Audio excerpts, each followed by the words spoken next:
कहानी एक युवा महिला एलन की है। एक रहस्यमयी बीमारी पूरे शहर में फैल चुकी है, जिसमें लोग अजीब तरीकों से मर रहे हैं। कुछ कहते थे कि यह सिर्फ एक महामारी थी, लेकिन एलन जानती थी कि यह कुछ और था। एक छुपी हुई बुरी शक्ति जो धीरे धीरे शहर को निगल रही थी। शहर के लोगों को बचाने के लिए एलन ने खुद को एक बुरी शक्ति के हवाले कर दिया। क्या वह इस बुरी शक्ति से शहर के लोगों को बचा पाएगी, या फिर यह फैसला पूरे शहर के लिए और भी विनाशकारी साबित होगा? यही जानेंगे हम इस कहानी में। फिल्म की शुरुआत एलन से होती है, जो रात में खिड़की के पास खड़ी होकर एक अजीब रस्म कर रही थी, जिससे किसी को बुलाया जा सके। हैरानी की बात यह थी कि उसके बुलाने पर एक साया हकीकत में वहां आ जाता है। वो साया कहता है, तुमने मुझे जगा दिया है, अब तुम सिर्फ मेरी हो। एलन ये सुनकर सहम जाती है, लेकिन फिर भी सहमति में सिर हिला देती है। जैसे ही उसने यह किया, अगले ही पल वह किसी और ही दुनिया में पहुंच जाती है। वहां एलन और वह रहस्यमयी प्राणी एक दूसरे के करीब आते हैं, लेकिन अचानक वह प्राणी एलन को यातनाएं देने लगता है।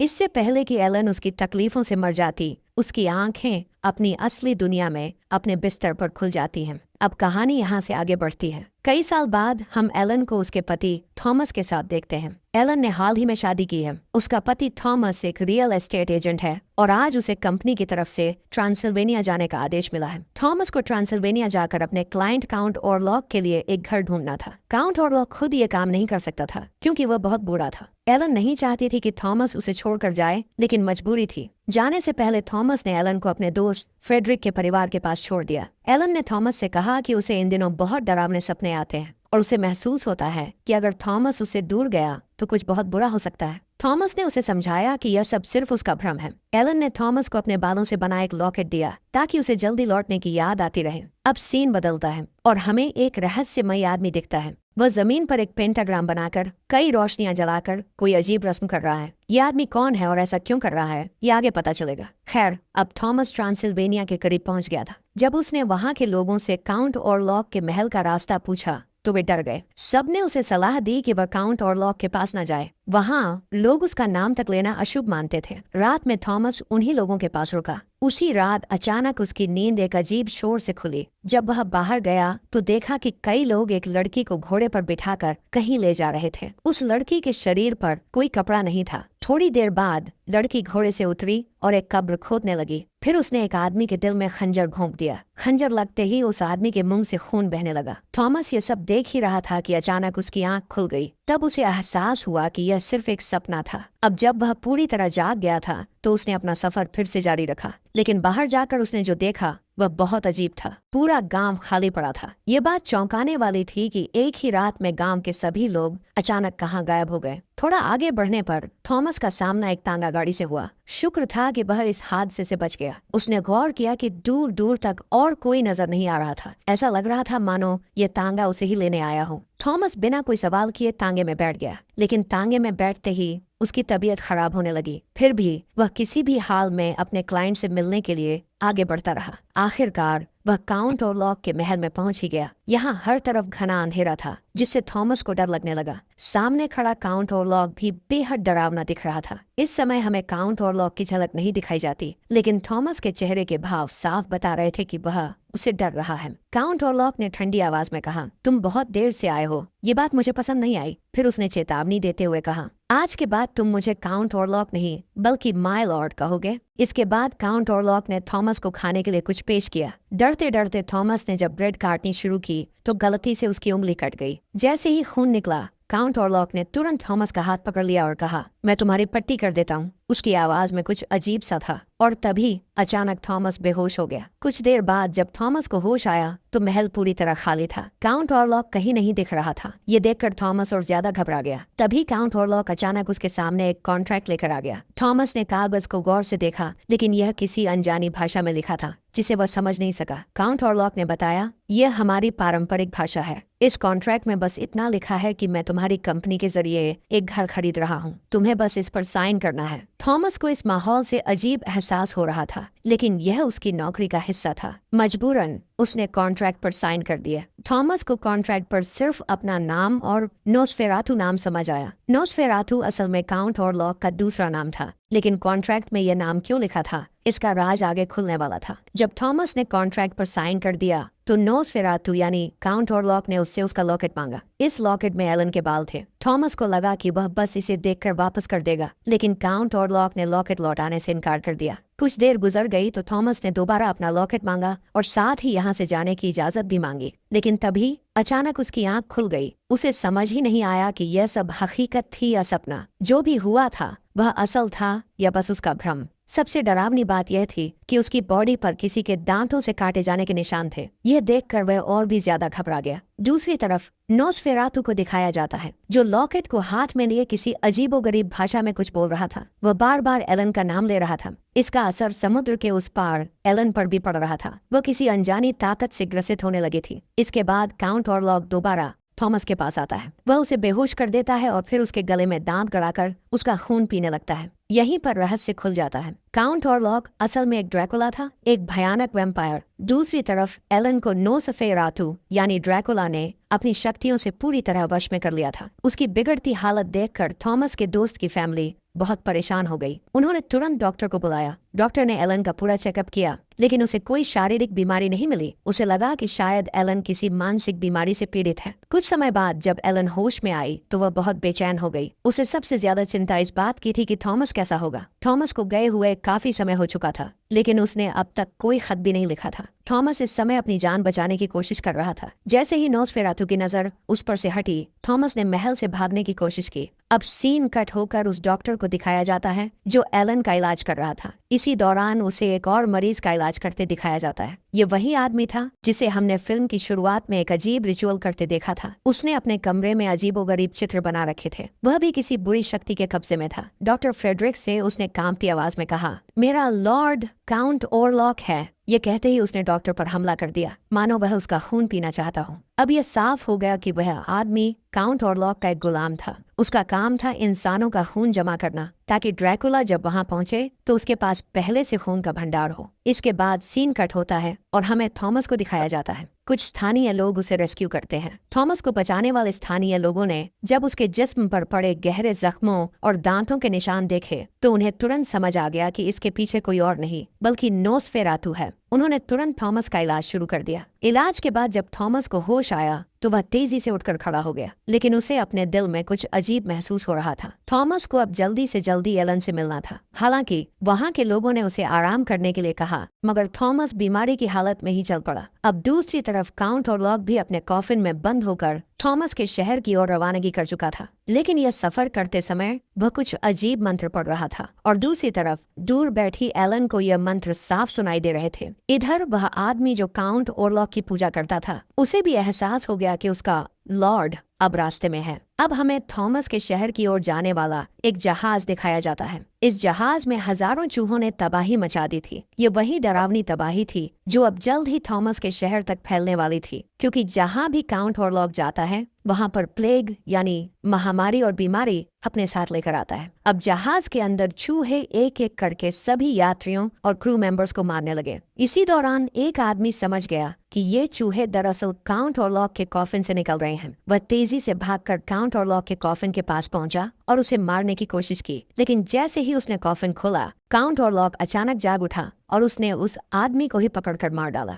दूसरी तरफ एलन का इलाज करने के लिए डॉक्टर फ्रेडरिक के साथ एक और डॉक्टर आ चुके थे। अब एलन को बांध कर रखा गया था ताकि वो खुद को नुकसान न पहुंचा सके। एलन ने डॉक्टर को बताया, कभी कभी मुझे ऐसा लगता है कि मेरी आत्मा इस दुनिया को छोड़कर कहीं और चली जाती है। अब तो मुझे भविष्य में होने वाली चीजों का पहले से ही पता चल जाता है। मुझे अजीब अजीब आवाजें सुनाई देती हैं, जैसे कोई मेरे कान में फुसफुसा रहा हो, लेकिन मैं समझ नहीं पाती कि वो क्या कह रहे हैं। साथ ही एलन को बहुत डरावने सपने आते थे, जिनसे वो हर बार डर कर जाग जाया करती थी। बात करते करते अचानक एलन की हालत बिगड़ने लगी। उसके शरीर में जोर जोर से झटके लगने लगे। डॉक्टर फ्रेडरिक ने तुरंत उसे एक निडल दी, मगर एलन को इसका कोई दर्द महसूस नहीं हुआ। इसी पल डॉक्टर फ्रेडरिक को समझ आ गया कि एलन की आत्मा इस दुनिया से कहीं और जा चुकी है। अब उन्हें यकीन हो गया था कि एलन को कोई मानसिक बीमारी नहीं है, बल्कि उसे किसी रहस्यमयी शक्ति ने काबू में कर लिया है। जब डॉक्टर फ्रेडरिक ने यह बात दूसरे डॉक्टर और थॉमस के दोस्त को बताई तो उन्होंने इसे मानने से इनकार कर दिया। रात के बीच में अचानक एलन को होश आ गया।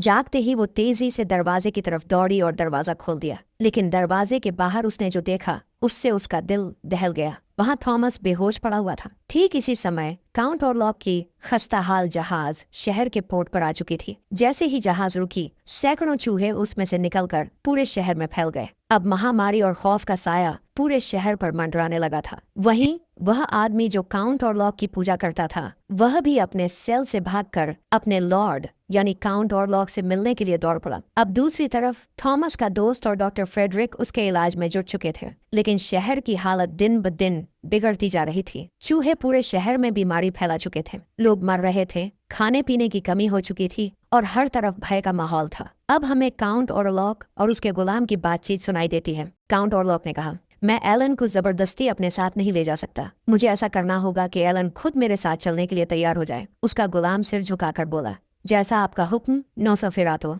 यहाँ हमें सच्चाई का पता चलता है। लैटिन भाषा में नोसफेरातो का अर्थ वैम्पायर होता है। यही वजह थी कि काउंट ऑरलॉक के असली नाम की जगह कॉन्ट्रैक्ट पर नोसफेरातो लिखा गया था। शहर में तेजी से बढ़ती मौतों ने डॉक्टर फ्रेडरिक और उनके साथी डॉक्टरों को बड़ी मुसीबत में डाल दिया। डॉक्टरों ने देखा कि मृत लोगों के शरीर पर चूहों के काटने के निशान तो थे ही, लेकिन साथ ही किसी इंसान के दांतों के निशान भी थे और इनके शरीर में खून बिल्कुल खत्म हो चुका था। चूहे किसी इंसान का सारा खून नहीं पी सकते, इसलिए डॉक्टरों को किसी और पर शक हुआ। वे काउंट ऑरलॉक के गुलाम से पूछताछ करना चाहते थे, लेकिन गुलाम तो अपने सेल से पहले ही गायब हो चुका था और वह उसी दिन गायब हुआ था जिस दिन नोसफेरातो शहर में आया था। अब हर बीतते दिन के साथ थॉमस को भी अजीब सपने आने लगे। ख्वाब में ही वो एलन को अपने से दूर जाने के लिए कहने लगा। उसी रात एलन भी अचानक बेचैन हो गई। वो अपने बिस्तर से उठी, धीरे धीरे खिड़की के पास पहुंची और तभी एक साया उसके पास आया। वो साया कोई और नहीं बल्कि नोसफेरातो था। उसने एलन से कहा, थॉमस ने तुम्हें मेरे हाथों बेच दिया है। उसने उस कॉन्ट्रैक्ट पर साइन कर दिए थे। एलन ये बात मानने को तैयार नहीं थी और सच तो यह था कि थॉमस ने उसे किसी को बेचा ही नहीं था, लेकिन नोसफेरातो ने धोखे से जिस कॉन्ट्रैक्ट पर थॉमस से साइन करवाया था, असल में वही कॉन्ट्रैक्ट एलन को उसके हवाले करने का सौदा था। अब नोसफेरातो एलन से कहता है, तुम्हारे पास सिर्फ 3 दिन है, तुम्हारे पास सिर्फ एक ही चॉइस है, या तो तुम मेरे पास आ जाओ या फिर अपने अपनों को खोने के लिए तैयार हो जाओ। ये सुनकर एलन घबरा जाती है, लेकिन नोसफेरातो की बात यहीं खत्म नहीं होती। वो एक और अजीब बात कहता है, तुम भी जानती हो कि तुम पूरे इंसान नहीं हो और इंसानों के साथ तुम अपनी पूरी जिंदगी नहीं बिता सकती, इसीलिए शराफत से मेरे पास आ जाओ, तुम्हारी जिंदगी भी आसान हो जाएगी। लेकिन एलन हिम्मत नहीं हारती। वो साफ कह देती है, अब मैं सिर्फ थॉमस से प्यार करती हूँ और इस वक्त मेरी जिंदगी में थॉमस के अलावा कोई और नहीं आ सकता। जैसे ही एलन ये कहती है, अचानक उसकी आंख खुल जाती है। उसे समझ नहीं आता कि ये सब हकीकत थी या ख्वाब, लेकिन जब वो अपने पास लेटी थॉमस के दोस्त की पत्नी को देखती है तो उसका पूरा शरीर चूहों के काटने से छलनी हो चुका था। ये बहुत ही डरावना और खौफनाक मंजर था। सुबह होते ही डॉक्टर फ्रेडरिक अपनी पत्नी की मौत पर बेहद दुखी था। उसने एलन से कहा, उसके शरीर पर सिर्फ चूहों के काटने के निशान नहीं थे, बल्कि किसी इंसान के भी काटने के निशान थे। एलन सब समझ चुकी थी, ये नोसफेरातो का ही काम था, लेकिन वो फ्रेडरिक को ये बात बता नहीं सकी क्योंकि फ्रेडरिक को इन सब बातों पर यकीन ही नहीं था। इसके बाद एलन थॉमस के एक दोस्त से पूछती है, आखिर तुम मुझसे नफरत क्यों करते हो? तो वो जवाब देता है, मैं तुमसे नफरत नहीं करता, लेकिन मैं तुम्हारी बचकानी बातों पर यकीन भी नहीं करता। मुझे लगता है कि तुम सिर्फ पागल बनने का नाटक कर रही हो। और यही कहकर वो एलन और थॉमस से कहता है, अब तुम दोनों अपने घर जा सकते हो। दूसरी तरफ डॉक्टर फ्रेडरिक उस जगह पहुंच चुका था जहां नोसफेरातो का गुलाम रहता था। वो नोसफेरातो के बारे में जानकारी जुटाने आया था। वहां उसे एक पुरानी किताब मिलती है। उसमें महात्मा नोसफेरातो के बारे में लिखा होता है, जहां जहां नोसफेरातो जाता है वहां चूहे और बीमारियां फैलती हैं, लोग मर जाते हैं, शहर तबाह हो जाते हैं और तबाही तब तक चलती रहती है जब तक नोसफेरातो को अपनी पसंद का इंसान न मिल जाए। डॉक्टर फ्रेडरिक को अचानक सब समझ आ जाता है। एलन की बीमारी यानी नोसफेरातो एलन के पीछे ही आया है। अब थॉमस की भी जान खतरे में थी। डॉक्टर फ्रेडरिक ये खबर देने के लिए तुरंत एलन और थॉमस के पास जाता है। थॉमस की तबीयत अब थोड़ी बेहतर हो चुकी थी, लेकिन जब उसने शहर की खराब हालत देखी तो उसने यहाँ से चले जाने का फैसला कर लिया। यहीं पर एलन ने अपनी जिंदगी का सबसे बड़ा सच बताने का फैसला किया। एलन कहती है, नोसफेरातो इस शहर में आ चुका है और वो सिर्फ मेरे लिए आया है। थॉमस चौंक जाता है। फिर एलन बताती है कि उसके पास कुछ साइकिक शक्तियां थीं, जिसकी वजह से मैं इंसानों के अलावा दूसरी शक्तियों से भी संपर्क कर सकती थी। इन्हीं शक्तियों का इस्तेमाल करके मैंने 9 सफिरातों को बुलाया। ये वही सीन था जो हमने मूवी की शुरुआत में देखा था। एलन बताती है, शादी से पहले मैंने 9 सफिरातों से एक सौदा किया था। मैंने उसे अपना आप सौंप दिया था, लेकिन फिर थॉमस उसकी जिंदगी में आ गया। उसे थॉमस से प्यार हो गया और उसने शादी कर ली। इस सब में वो नोसफेरातो से किया अपना वादा भूल गई और अब नोसफेरातो अपना वादा पूरा करवाने आया था।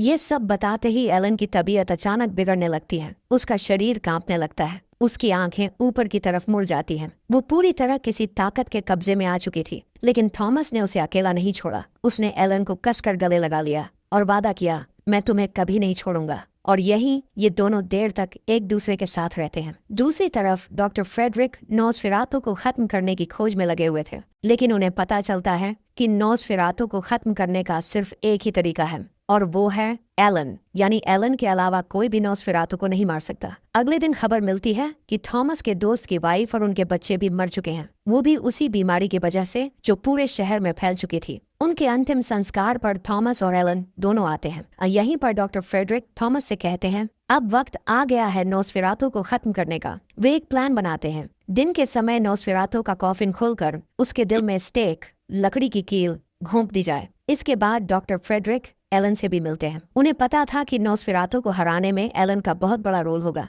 उन्होंने एलन से कहा, तुम्हें अपना अधूरा काम पूरा करना होगा। साथ ही उन्होंने कहा, इस दौरान मैं थॉमस को अपने साथ रखूंगा। लेकिन डॉक्टर फ्रेडरिक का असली प्लान कुछ और ही था, जो थॉमस को भी नहीं पता था। अगले दिन थॉमस, डॉक्टर फ्रेडरिक और दूसरे डॉक्टर नोसफेरातो का कॉफिन ढूंढने निकलते हैं। इस दौरान उन्हें पता चलता है कि थॉमस के दोस्त ने दुख में आत्महत्या कर ली। इस खबर ने थॉमस को अंदर से तोड़ दिया, लेकिन उन्हें अपने मिशन पर ध्यान देना था। घर पर दिखाया जाता है कि थॉमस के जाने के बाद एलन किसी दुल्हन की तरह सज जाती है। इधर थॉमस और उसके साथी नोसफेरातो का कॉफिन ढूंढ लेते हैं। वे उसके अंदर स्टेक, लकड़ी की कील घोंप कर नोसफेरातो को मारने की कोशिश करते हैं, लेकिन जब कॉफिन खोला जाता है तो पता चलता है कि अंदर नोसफेरातो नहीं बल्कि उसका गुलाम था। असल में नोसफेरातो इस समय एलन के बुलावे पर उसके पास जा चुका था। नोसफेरातो के सामने आते ही एलन कहती है, अब मैं अपना अधूरा वादा पूरा करना चाहती हूँ। अब मैं सिर्फ तुम्हारी हूँ। ये सुनकर नोसफेरातो उसे गले लगा लेता है और उसकी छाती पर स्टेक रखकर उसका खून पीने लगता है। खून पीते पीते वह पूरी तरह खो जाता है और इसी बीच सुबह हो जाती है। सूरज की पहली किरण जैसे ही नोसफेरातो पर पड़ती है, वह जलने लगता है। धीरे धीरे वह पूरी तरह राख में बदल जाता है और मर जाता है। नोसफेरातो के मरते ही एलन आजाद हो चुकी थी, लेकिन उसका खून पूरी तरह खत्म हो चुका था। कमजोरी की वजह से वह धीरे धीरे बिस्तर पर गिर जाती है और वहीं उसकी मौत हो जाती है। जब थॉमस घर लौटता है तो उसे नोसफेरातो और एलन दोनों की लाशें मिलती हैं। ये देखकर थॉमस पूरी तरह टूट जाता है। नोसफेरातो की मौत के साथ ही शहर से बीमारी भी खत्म हो जाती है। सभी चूहे भी अचानक गायब हो जाते हैं और यहीं पर यह कहानी खत्म हो जाती है।